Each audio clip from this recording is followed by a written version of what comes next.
I want to welcome you all to All the Things podcast. So this is our first episode, and I'm so honored to have such a sensational guest who I actually met just last week out and about in Thailand. So this is Ben Charlin. He's an actor, producer, model. You model too?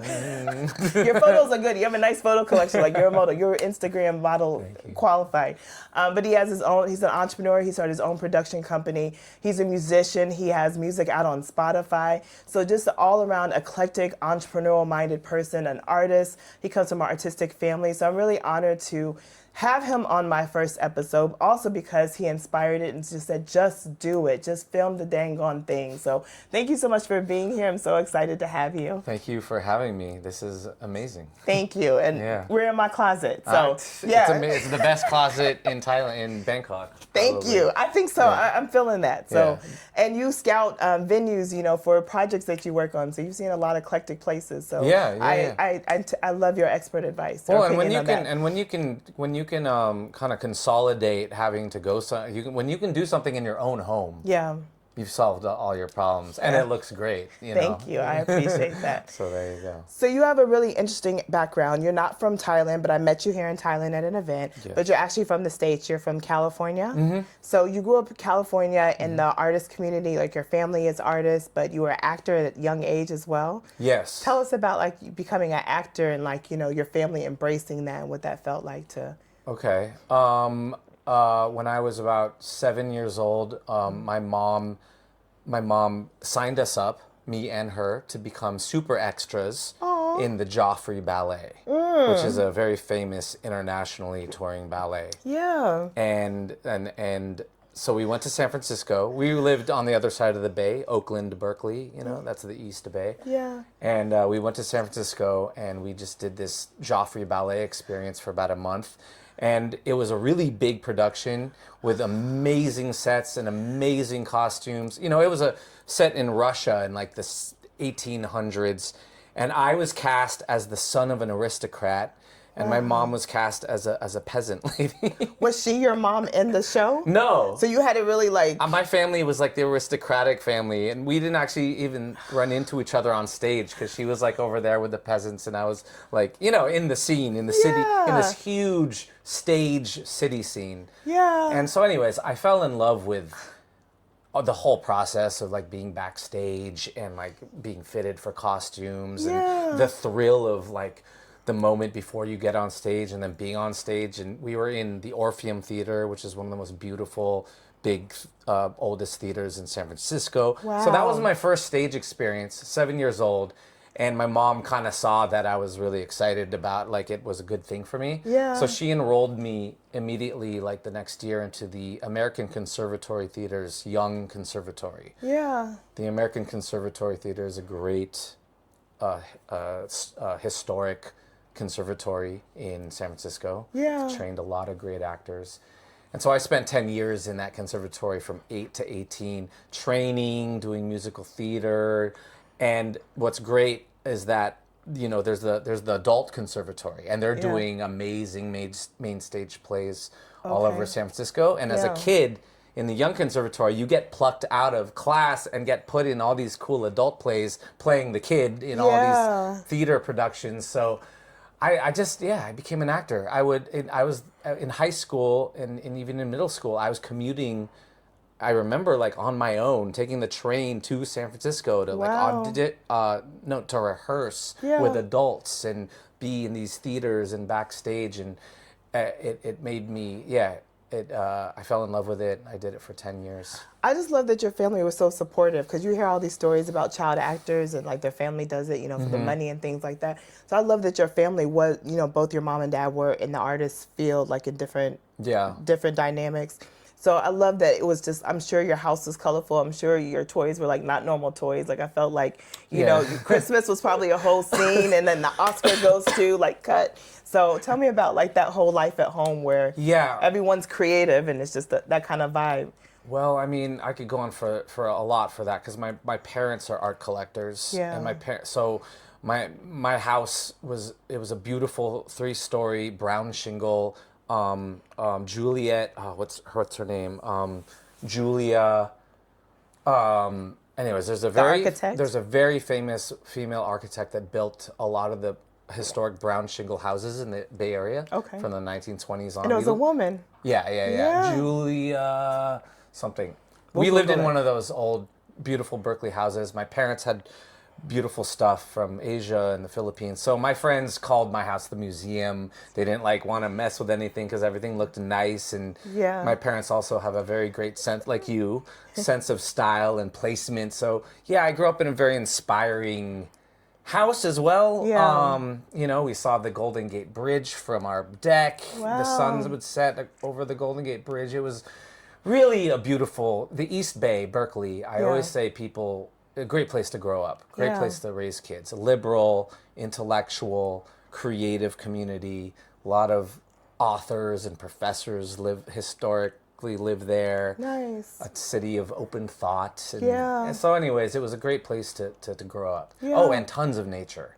Okay, Like so you had both. You had city and nature. Cities right there. You could go to an opera or a theater, or you could go up the hill into the redwood forests and like hike through the woods. Yeah. So that's California kind of in a nutshell too. Yeah. But not every place in California has access to both, like right there. Yeah. It's pretty amazing. I didn't get to explore California enough, so I have to put that back on my list. But you have to pull me, dragging to go back to the United States right now, and that's a whole nother Same topic. here. Yeah. I'm right there with you. Like I'm just talking about my childhood. Yeah. My memories of it were beautiful. Yeah. And I'm sure Berkeley's really expensive now. Oh, okay. Like, so these are the good old days. You had it when it was good. Yeah. When it was good. And you mentioned the Philippines. So tell us about your mom and how powerful she was and all the things she did as a trailblazer. My mom was the only person in her family to leave the Philippines at 17 and go for an American education at a big university. Wow. So By herself? By herself. Wow. She according to her story, she read Nancy Drew books growing up, like in the 1950s. Yeah. And so she was like in love with this idea of wearing like peacoats and being in like the snow in America and like an East Coast college. Yeah. So she applied to Georgetown in Washington, D.C. For international studies. She wanted to be a diplomat. But she got in. But if you know Filipino families, they're not going to let you go somewhere, especially that far away from home, if there's no other family members around. So my grandparents told her no because there was no uncles and aunts there. But there was an aunt in San Francisco, so they allowed her to. So she went to a Catholic girls' school in San Francisco. Was across the bay from like the free love, free speech, anti-Vietnam movement that was happening in San Francisco and Berkeley at the time. Wow. Kind of didn't tell her parents that she That part hopped of into it. that scene. Yeah. Became a bit of a like counterculture hippie, but like intellectual hippie at the time. And she went to Berkeley, University of Berkeley, California. And she was a trailblazer in the art field too. Yeah, she later on. Yeah, she met my dad at Berkeley. I was born in Berkeley, and when she graduated, my dad became an English teacher, and she became the youngest Asian female journalist to have her own TV show in San Francisco. Making history. I actually need to ask her how that how did that happen? Yeah. Because she had a TV show all of a sudden that was on one of the major news shows. She had a segment that she produced. Yeah. But she was like the host and the producer and the writer. Yeah. And she was young. She was like 23. So she did that for a long time. And then when I was growing up in the 80s, my mom was the PR director of the Asian Art Museum in San Francisco, which is a very famous and beautiful, museum. Yeah. So I kind of grew up like in that museum. Like as a kid, me and the other museum kids would like run around the galleries and play hide and go seek. Yeah. And I remember having like a special museum ID that could get me onto the curator floors and stuff. You probably inspired that Robin Williams movie. Yeah, totally. I get royalties to this day. Exactly. I could see that. So again, more, I guess, because of my parents, more kind of arts and more oriented towards the arts and creativity. Yeah. Like kind of 1000%. And you said they were, you know, they traveled a lot too, so they brought you back to the Philippines. Yes. So you got to see both worlds on a regular basis. Yeah, the first time I traveled to the Philippines, I was 1 year old, so I probably don't remember that trip. Wow. But my mom says that I slept in her lap the whole 12-hour flight, and and that kind of Passport stamps, yeah. started my being a good traveler experience. But yeah, and then after that, I visited the Philippines maybe once every 3 years. Wow. So I'm very close with my cousins there because we've all known each other since we were kids. You got to grow up together, even though you didn't grow up together. Exactly. I love so that. There's always been a connection there. My Yeah. grandparents in the Philippines, their beautiful house, Yeah. and you know, I didn't really know it until now, but back then I was able to soak in the amazing culture of my mom's not only island but like family. Like Yeah. we have a unique history there, and I kind of was able to grow up within that family culture on my mom's side. Yeah. And so I was always connected to it. How were you with your friends? Did you have a lot of friends who were just like, who are you to like go out the country every 5 minutes? Or was that normal in California? No. I really wanted my best friend at the time. His name is also Ben. He's been my best friend since kindergarten. Still, I love that. We met in kindergarten. Aww. Yeah, and we became friends because we were both named Ben. Yeah. Are you like Ben 1, Ben 2? Ben Like one. our Well, nicknames? it depends on whose house we were sleeping over at. Okay. So when he was at my house, I was Ben 1. He was Ben 2, and you know the opposite. It went by proximity. Yeah. Got it. Okay. But you know, one time I really wanted. He knew I was going to the Philippines a lot, and you know, unconsciously I wanted to share that experience with Your some of my friends. friends. Like Yeah. they could not relate to my stories coming Yeah. back from the Philippines. Like Yeah. you know, I'd They're be like, you're crazy. Like, this doesn't make sense. And TV probably didn't help at that time to like show both worlds no, that way. not Yeah. at all, not at all. Yeah. And we can get into that later because I feel like there's such a limited scope of knowledge that Westerners have about Asia in general, but the Yeah. Philippines specifically. But anyways, because of how it's portrayed, like in the Yeah. media. Yeah. So, but you know, so we tried to take him to the Philippines. I wanted to share the experience with some of my friends because Yeah. it really, what I really loved, and that kind of made me an adventurer from a very young age, is that here I am living in liberal, creative Berkeley, California, growing Yeah. up. And then my mom would take me to the Philippines, and this was during the 80s when there was a lot of political violence going on. So I would all of a sudden be a little kid getting off the plane in the Philippines, and there'd be dudes with M16s and flip-flops. You Yeah. don't know if they're militia, if they're army. Yeah. And so now I was in this other world Yeah. that was humid and hot, Yeah. and there's like machine guns and Yeah. kind of bombs are going off in different places. And so all of a sudden, like my life was already like kind of an adventure, and I always Yeah. loved that feeling of Like a adventure. movie. Yeah. When I was in the Philippines, like, oh, this is like a different place. Yeah. You gotta. The thing with adventure and going to a different place is, you know, just be cool and Yeah. and just be on top of your shit. You know, Yeah. like, and I think I didn't put it like that when I was a kid, but I Yeah. think that's where the conclusion was, is I became a guy who understood that when you go from environment to environment, like just be cool Yeah.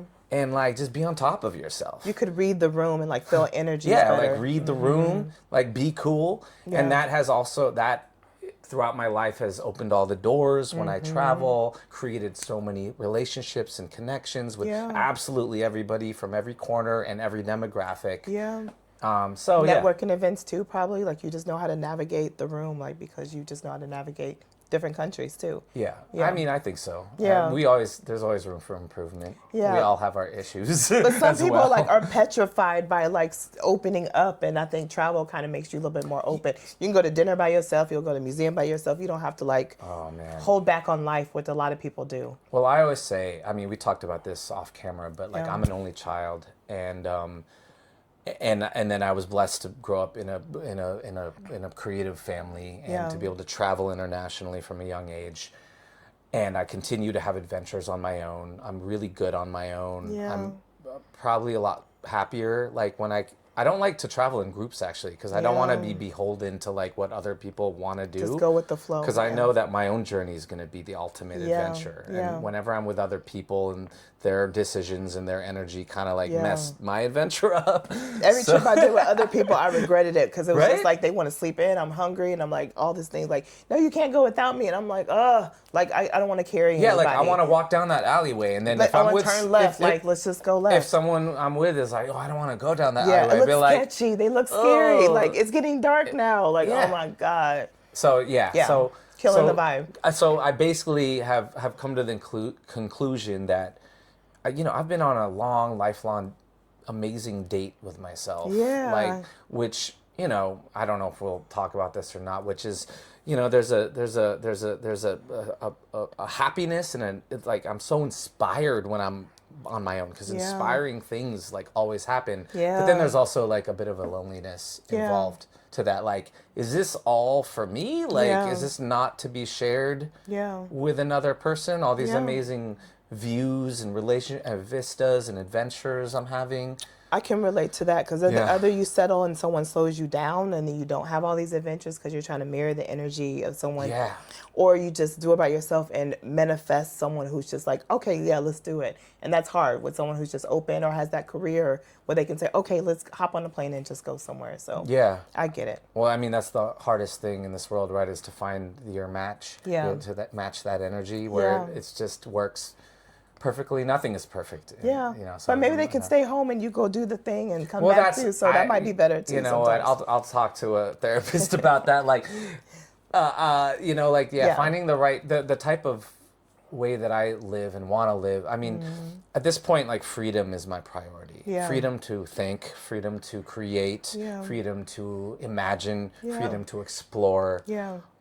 Freedom to connect. No bars around you emotionally and mentally and all that. And unfortunately, like, relationships are the one thing that always kind of slow that down or really try to fuck all that up. And it could be a relationship or like a business relationship too. It could also be like, people. People can slow down the momentum you're on. And at the same time, I'm like, because I'm a hopeless romantic. So of course, like, there's a part of me that, like, of course wants to, like, fall in love and create a connection and be with someone all day, every day.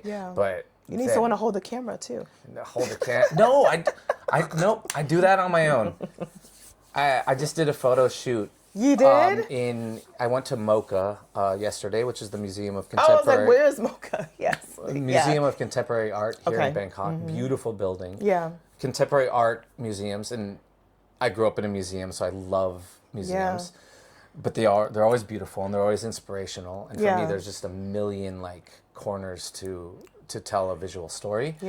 But I'm alone. So I was kind of thinking about this later. Maybe I should do a seminar on how to be your own photographer, because I use the timer. I'm a master at the timer, and I nail angles. Okay, you're going to have to come to Bangkok, because I have the audience for this show. I went to Tulum by myself, and I did a whole photo shoot with my phone. Yeah. And a selfie stick. Even on my birthday, my first birthday here, it was hard to have my birthday here because I'm used to doing a big party in Chicago. I celebrate all month long, so it was like, no, this is a different kind of birthday. So I went to Pattaya, because I was just like, let me just pick the closest one, because I still had to work and all the things. So I had a cute villa, did a whole photo shoot with my selfie stick in my phone. I was like, more people should just do this. And do the thing. I don't even have a photo stick. You don't even have a selfie? No, really? I prop my phone up with anything I can find. I use rocks. Really? I use trees. It's never fallen over. I use, like, corners. Oh, you're a whole rooms. other level. Yeah. Well, it's just. You ask strangers a lot too? No, but I had to. Because that can kind of be annoying. I had to the other day. I don't actually like doing that. It's a little awkward. But I had to the other day because there was a shot that I really needed to get, and there was no way. Most of my shots are from the ground up, right? Because that's especially the angle when I'm you're alone. using. Okay. Yeah, that's the angle. Yeah. And maybe because of my acting experience, on stage and in front of the camera, like, I am surprised that, because the seconds are running down, I run, I just do timer, something, and then I look, I'm like, I got it, so, but I think maybe some on-camera experience helps with that, because I know my angles, I know my frame. What to do. As an actor, as a camera actor, which was actually very hard for me to transition to, because I was like an overly trained theater actor. Oh, so that transition isn't easy. No, it's very hard, because I forget who said this, but camera acting is eye to eye. Like, the entire you're telling an entire story with your eyes on camera, and the camera sees everything. Theater acting is like finger to finger. You have to fill up as much The space. room. You have to fill up the whole room, whether it's a black box theater in off Broadway or whether it's a huge theater auditorium. You have to Wow. use your entire body, your entire voice Okay. to tell the story and to get the message, to tell the story with your entire body. I would have never thought that. I just thought if you could memorize the lines and do all the things, like No, as a film actor, they might just be like a close up on your face, and one blink takes Yeah. up the whole screen. That's like a kind of a could be a violent movement in the Yeah. camera. It's Yeah. so as a film actor, you have to be extremely conscious of like every little movement. Yeah. And you have to be extremely controlled and know what every movement will do to the camera, will appear like on the camera. I could see that. So it's hard for me to go from like using your whole body Yeah. to like just using, going from macro to micro. What made you want to Basic. do this transition from leaving theater to going into acting? I Or was acting on I was camera? doing a lot of theater in New York. So after I graduated from college, Mm-hmm. I moved into Brooklyn, and I was just an actor in New love York. Brooklyn, yeah. Brooklyn. Shout out I to know Brooklyn. Brooklyn. I still rep Brooklyn Yeah, to this day. it's a vibe. It's where I came of age. Yeah. I was 20 to like 28 in Brooklyn. Yeah. Like I'm like the who I am as a young man was formed in Brooklyn Yeah. in an amazing time. But anyways, so I was a young actor in Brooklyn, and I was doing a lot of off-Broadway stage. I was taking classes. Okay. I studied at this place called the Neighborhood Playhouse, which is Oh, a very okay. famous I've heard of theater. it. Have you? Yeah, I lived in New York. I lived in Queens. Oh, I was yeah, a flight attendant. A lot of them were in theater, Yeah, production, yeah. directors, and yeah. My girlfriend at the time, my first love, she lived in Queens, so I'd Yeah. always ride my BMX bike from Brooklyn to Queens Wow. over the Greenpoint like bridge Yeah. to Long Island City, and then go up to like Flushing. That's love. That's a lot of love. Oh no, I tore through New York City all day, every day on my BMX. Oh my God. I was just like, I was a ninja on that Yeah. thing, and I for every borough and across every bridge. So, anyways, I was doing pretty well in New York, and then I got some really amazing agents. Okay. I this one acting coach of mine was part of a big agency, and I shined in that class. She Yeah. hooked me up with all these like amazing agents. Things seemed to start to happen, but then I was a little bit young and entitled. I mean, mind you, I'd been acting for like 15 years at Yeah. that point. So You had I a already, resume. I kind of felt like I deserved more than to like wait at the bottom of the line, Yeah. which is stupid. Yeah. And because everything takes time. I You mean, have to learn. where I'm at now took decades. Yeah. So then I went to LA. Some friends of mine in LA invited me to go to LA one summer and shoot a short film. Yeah. And it was an amazing summer. Wow. And I grew up being very anti-LA because Okay. like California has a rivalry. It's like Southern California versus Northern California. Okay. And I grew up in Northern California. Okay. We consider ourselves kind of earthy and artistic and organic. Yeah. And we kind of see Southern California as like fake and Hollywood and pop. And some people think that's all of California, so I'm glad you're No, explaining the We difference. have like fresh air, fresh water, Yeah. lots of mountains. Yeah. They're in the desert. Okay, got so, but It's like North Side, South Side, Chicago. So yeah. it's just that's but that that was the bias I had growing up as a Northern Cali, like Yeah. North NorCal. for life. But then when I went to shoot this short film in LA with my friends, with amazing friends, I had the best summer. I mean, they were taking me we were like partying everywhere, and there's beaches and the beautiful houses. And the day I left to go back to New York, they all got this house together in Yeah. South Central, Okay. like off Compton. Yeah. And it was this it was in Leimert Park, which is a beautiful neighborhood. Okay. And all these like kind of single story California style stained glass window houses. Oh, okay. It's been totally gentrified now since I left, Yeah. but back then it was still vibe. the real neighborhood. Yeah. It has Leimert Park is famous for its historic jazz clubs. Oh, Like okay. some of the most famous jazz musicians from the LA scene from like the 60s and 70s and stuff came from the Leimert Park jazz Oh, okay. scene. And those jazz clubs are still around. So I was just thought the neighborhood was so cool. Yeah. I was like, I'm in the Brooklyn of LA Yeah. now. Okay, Yeah. cool. This was before you went to Brooklyn. No. I was after. living in Brooklyn Okay, at got the it. time. This was the visit This was to the work on visit. project. Okay, And got it. so they got this house in Leimert Park. I went back to New York. It was all gloomy. Yeah. I was having issues in my relationship. I was kind of tired of the New York rat race. Yeah. And I'd already been there for like almost 10 years. Okay. And I was like, I think I'm gonna move to LA. Wow. Got a job out there. In the arts, or was it an arts job, or was it a regular job? No, I got a job. I was working in New York at the very first American Apparel. Oh, okay. At the time. I was Okay. one of the first American Apparel dudes. Okay. I ended up like on the tags and a Oh, little I bit love of that. modeling. Okay. I felt it. I mean, I saw your TikTok, your Instagram. I knew. So, yeah. Well, and that was like a revolutionary clothing line at the time because Yeah. they made everything in downtown LA. Yeah. That was their whole like vibe and messaging and Yeah. all made in America. That Yeah. was their whole shtick. Yeah. And immigrant rights too, like before it was even a thing, you know. Yeah. But I was in the New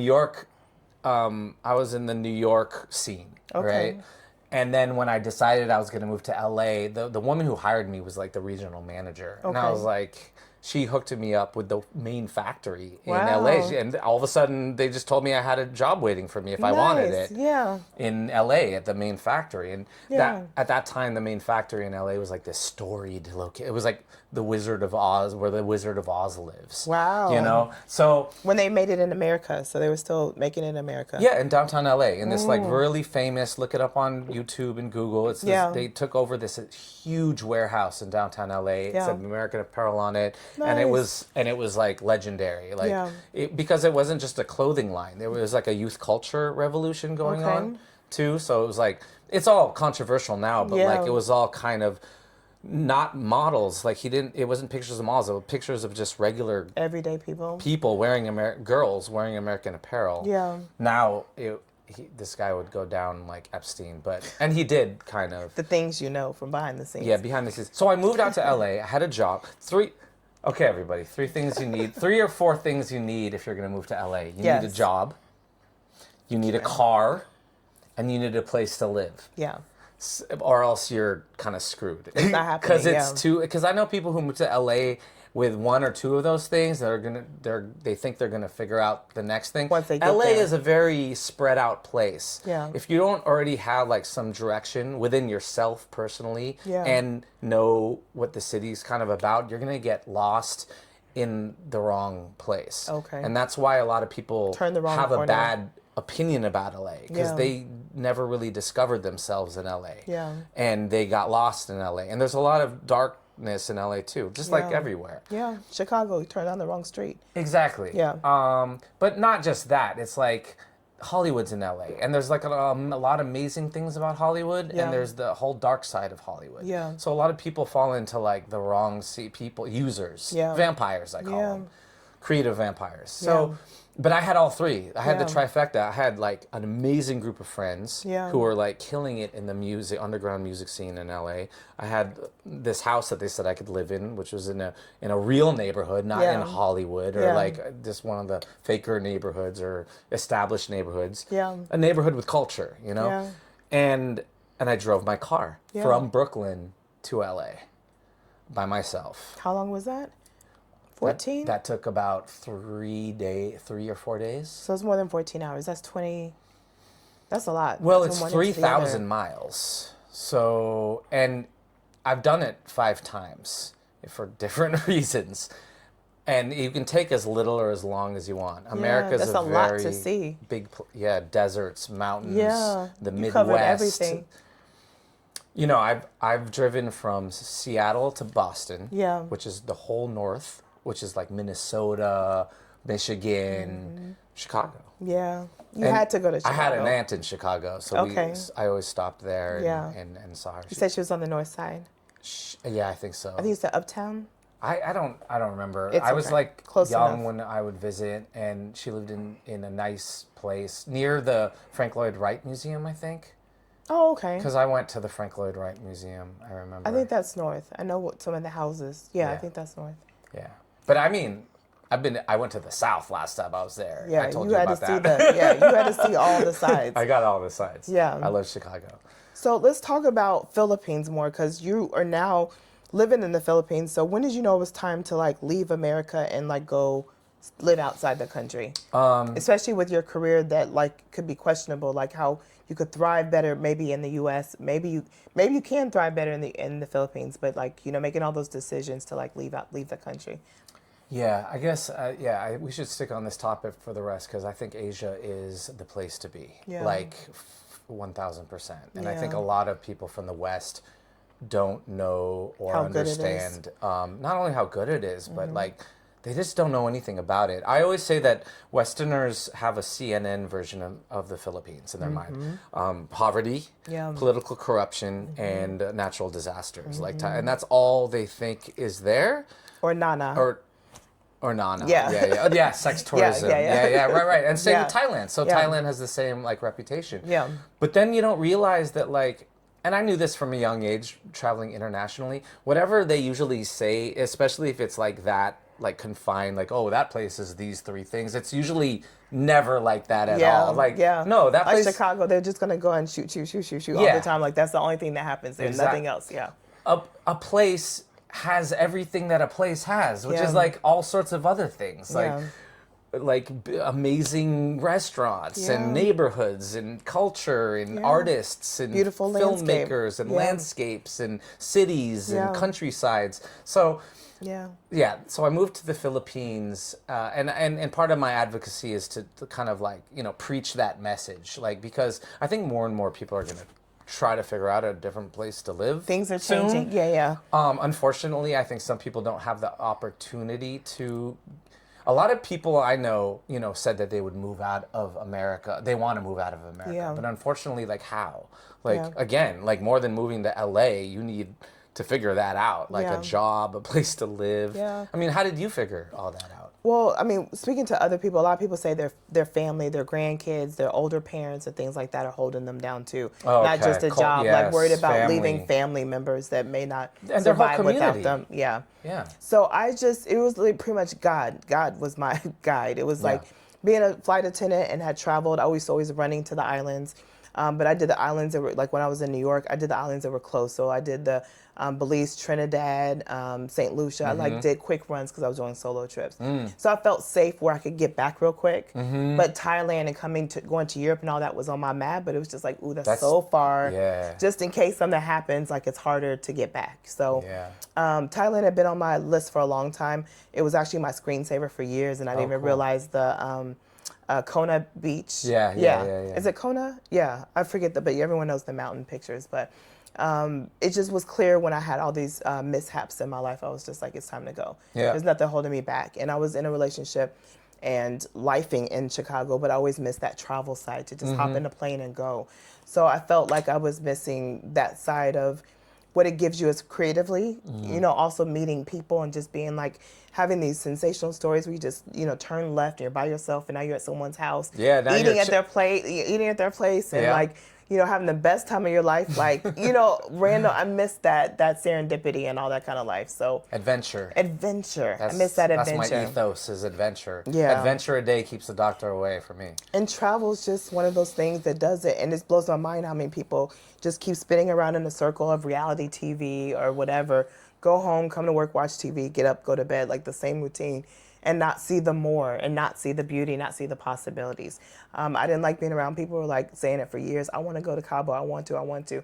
Years have passed, 5 years. Just go, just do it. Like you're missing your life, not living it. So I don't want to be one of those people who just wished and never did. So, Yeah. Well, good for you. Yeah. Because not a lot of people do go ahead and do it. I love it. So I think God too for me. Yeah. Like I'm a little bit more liberal with my spiritual connection to Yeah. God, but like. And my spirituality has grown a lot since I moved here because I've been experiencing like miracles pretty much nonstop in ways that I didn't. Miracles for me in the U.S. were just kind of like an intellectual exercise. Yeah. But anyways, I was tired from. I was exhausted. I was working on. So I stopped being an actor in LA because to make money I was started to PA on set, and then Okay. I was getting I was so good at production. Such a good worker that like I kept getting called, kept saying yes. I couldn't go to auditions, got dropped by my agents. Couldn't do both. But then I kind of just went down this production journey, and I was like worked in every single department, Yeah. 17-hour days, music videos, movies, films, mostly commercials. Nice. After a few years of that, I was just, I was like, I'm not achieving my creative goals, and I'm tired, and my Yeah. body's kind of beat up. Yeah. So my parents had both moved back to the Philippines a few years prior, because they owned an art gallery in New York City for about 10 years. Wow. It was a beautiful gallery. I worked in it for a little bit. Oh. Me and my parents kind of crisscrossed each other in Yeah. New York. I moved there first. Yeah. Then they ended up moving there, and then we were there together for a little while. Amazing years. Yeah. And then I left to LA, and then they were there for a while longer. Then they went to the Philippines, and then I ended up in the Philippines. Yeah, and you're an only child too. Yeah. Yeah. So my mom invited me basically to come to the Philippines in 2016, 17. She was doing a big development project in the Okay. Philippines on one of our, she was building a condo, an Art Deco inspired condo. I love it. And All the things of our life put together in one place. yeah. Yeah. And she invited me, and I was already ready, thinking in the back of my mind, I was ready to kind of go to the next chapter of my life. So Yeah. So she was like, do you want to come to and I was like, yes. Before she ended, like, I want to go. I've already wanted to think that. Yeah. But for me, I didn't plan it, and it just happened organically. Yeah. And she had that idea, and I had that idea at the same time. And then there was a reason. Yeah. I was going to go over to the Philippines to help her with this development, and also just to chill. Yeah. Get massages every day. Yeah.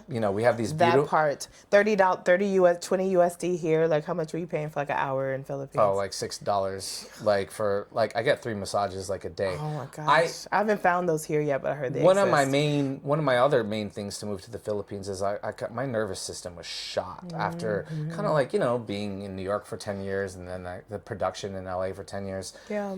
My nervous system was pretty shot. I don't think I was feeling too healthy. So I wanted to go to the Philippines for my spiritual and physical health. Yeah. I wanted to just hang out with family, Yeah. bond with my cousins, Yeah. be in a place that I've visited my whole life, but Yeah. never like really lived in consistently. Yeah. Get massages, Yeah. sleep. I actually didn't know if I was going to move to the Philippines. I gave it 6 months. And this is when the miracles started. Yeah. And in that 6 months, I was just meeting all these amazing, perfect people. Yeah. I all of a sudden had a producing partner, and we were producing a major motion picture with a big movie star. I was helping my mom build like a building. We would have never been able to do that in New York or California. Yeah, without the politics. Yeah, and the money, like now here we were like in our home turf doing big stuff. Just focusing on it. I was helping to restore my family's old resort that'd been there from the 1950s. Wow. So 6 months of me like just intending to rest, all these things, like the Philippines just grabbed me in. Yeah. And I went back to my apartment in LA, and I was sitting there thinking, like, should I move or should I keep my apartment in LA? Yeah. And I kind of did the pros and cons list, and it was like, all right, I love you, LA, but goodbye. Yeah. Because that's what's happening now. Yeah. So I spent a month just like figuring out how to sell 10 years worth of my life and my car and get rid of my apartment. Yeah. Did all that perfectly. Good. And then flew to the Philippines, and I've never been back, really. I love that you talked about the miracle, because I feel like that's happened to me here. Even the people that sat next to me on the plane, it was spiritual. Even the hotel when I stayed in, it was spiritual. Like, I can't even tell you, walking down the street, people keep saying you're blessed and favored. And I was like, what? And then, they just act like they didn't say anything to me. Like, I've had so many spiritual signs here, and it led me to believe that maybe the noise in America with the TV and obsessed with virtual reality, like, the superstars, actors, models, crime. I feel like all that noise that I feel politics, the sports, the politics, the celebrities, I feel like we spend 80% of our energy obsessed with that on top of our 9 to 5, that we don't allow that connection to spirit. Like, I feel like here